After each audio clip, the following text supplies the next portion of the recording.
Salut les amis, deuxième salve de match de cette quatrième journée qui a commencé par la victoire très aisée de Rennes contre une équipe de Montpellier qui file un bien mauvais coton. C'est vrai que la friabilité de la défense hérodaise est très problématique, et puis comme devant, ça marque pas évidemment.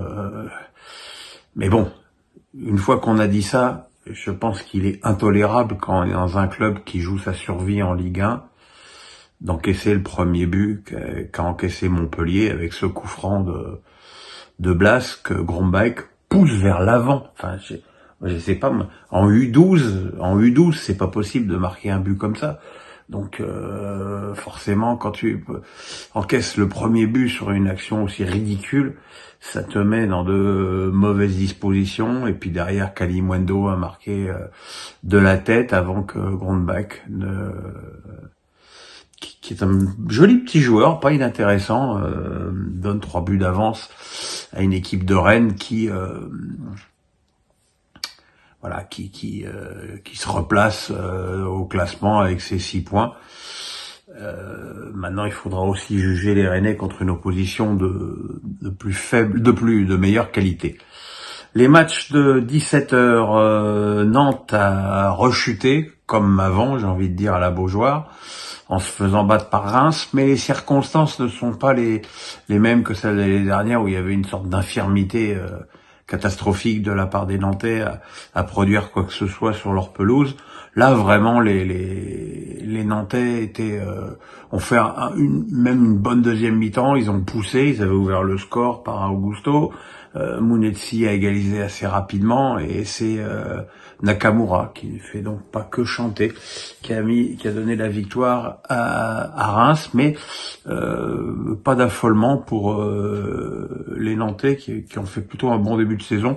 Et franchement, ce match, même si évidemment il y a une défaite, n'est pas plus inquiétant que ça. La première période de Toulouse-Le Havre a été absolument horrible. Il s'est rigoureusement rien passé.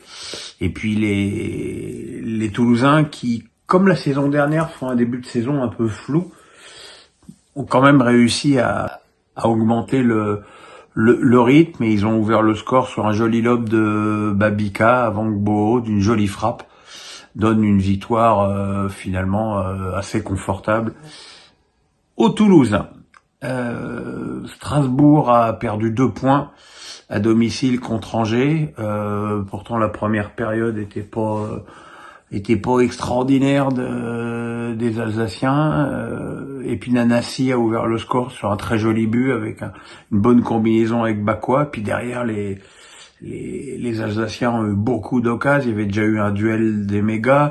Il y a eu un face-à-face perdu par Diarra, une tête de Santos repoussée par Fofana, une frappe sur la barre de Bakwa, et évidemment dans ces cas-là, sur la première frappe cadrée, Bamba Dieng a égalisé. Et puis en fin de match, Emega a de nouveau tiré sur le poteau. Mais j'ai quand même 2 coups de gueule sur ce match. Le premier sur la tactique de Rosenior, parce que j'ai eu l'impression que ce match, les Alsaciens ne faisaient que jouer vers l'arrière. Alors c'est bien gentil d'avoir le ballon, de relancer de derrière, mais j'ai l'impression que dans cette équipe, il y a que Silla qui touche la balle, et ça m'énerve. Et un deuxième coup de gueule avec le COP de Strasbourg, qui a encore une fois fait la grève des encouragements pendant un quart d'heure. Alors s'ils n'ont pas vu cette fois que ça nuisait à leur équipe, maintenant j'ai envie de leur demander dans quel camp vous êtes. Est-ce que vous êtes vraiment des supporters du Racing Club de Strasbourg, ou est-ce que vous êtes juste engagés dans votre guerre perdue d'avance en plus contre Blouko? Parce que là, c'est les joueurs qui ont trinqué, et le mauvais début de match des Strasbourgeois, il est imputable aussi à l'attitude de l'équipe. Mais ça, on en reparlera. Et puis ce soir, un match mollasson entre Lens et Lyon, qui sont des équipes supposées avoir des ambitions européennes. En tout cas, sur ce match-là, ils l'ont pas montré. Je peux même vous dire qu'au bout de 5 minutes de jeu, je me suis dit, mais comment cette équipe de Lens va pouvoir marquer un but. D'ailleurs, elle l'a pas fait. Voilà, c'est quand même assez pauvre offensivement, parce que Sotoka il fait des efforts, mais enfin Sotoka n'est pas un vrai buteur. Saïd, c'est un très bon joueur, mais enfin on peut pas non plus lui demander de mettre un but tous les samedis ou tous les dimanches. Pereira da Costa, c'est gentil, mais voilà, c'est l'effectif lensois est quand même extrêmement pauvre sur le plan offensif, et j'ai peur que ça leur coûte pas mal de points pendant cette saison. Les Lyonnais ont fait un match assez correct. Ils ont été bien solides sur le plan défensif. C'est vrai aussi qu'ils étaient pas non plus extraordinairement gênés par l'armada offensive lensoise. Il y a eu des belles occasions. Il y a eu un but refusé par hors-jeu à Orban. Il y a eu une très belle frappe de Lacazette repoussée par Samba. Mais bon, à l'arrivée, ça fait quand même un 0-0 pas bien folichon pour terminer mon dimanche soir, enfin notre dimanche soir.